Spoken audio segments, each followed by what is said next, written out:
मेरी प्यारी माँ सूरज निकलने से पहले ही बाहर निकल जाती थी वो पहाड़ियों को सलाम करने। बहुत खुश होती थी। उनको जैसे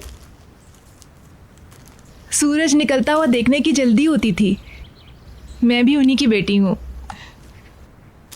प्यारी माँ रोज़ एक नई मुहिम पर जाती थी।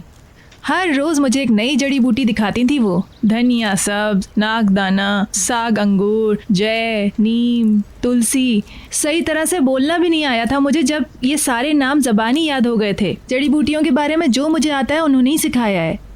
मेरी प्यारी अम्मी जान क्रीट को याद करने के लिए वहाँ के फूलों की खुशबू सूंघा करती थी। उन जड़ी बूटियों को उगाती थी जैसे अपने बचपन को ढूंढ रही हूँ उनमें।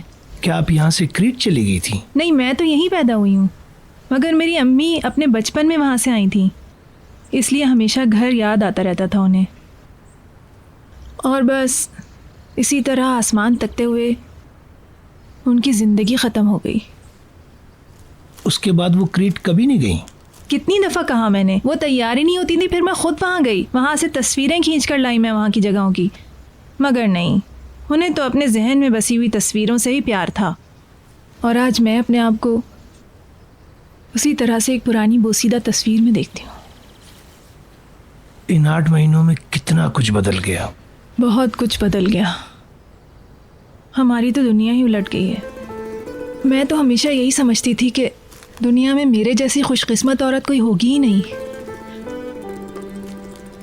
और फिर ये सब कुछ हो गया। एक पल में दुनिया कहाँ की कहाँ हो गई। आपकी सोच में भी नहीं आता है कि मिनटों में चीज़ें किस तरह से पलट जाती हैं। हर एक पे शक करते हैं फिर आप, हत्ता कि अपने प्यारे बेटे पर भी। जहाँ तक मैं जानता हूँ मिस मरियम, करीम बुरा लड़का नहीं है। नहीं है, नहीं था। आपको पता है, करीम ने कभी मुझे परेशान नहीं किया। सिर्फ 10 साल का था जब हमारे घर आया था वो। ना कभी स्कूल के दिनों में, ना काम के मामले में कभी कोई परेशानी नहीं हुई मुझे उसकी तरफ से। मेरी माँ के इंतकाल के बाद हम दोनों ही रह गए थे। जब से वही मेरा सब कुछ था, और फिर ये बुरा सा वाक़या हो गया।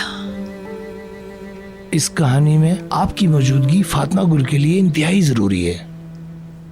बेशक सबकी ख्वाहिश है कि ऐसा वाक़या दोबारा ना हो। काश ना होता। लेकिन अगर ये वाक़या उसकी किस्मत में था तो आप उसके लिए एक मरहम का काम कर सकती हैं।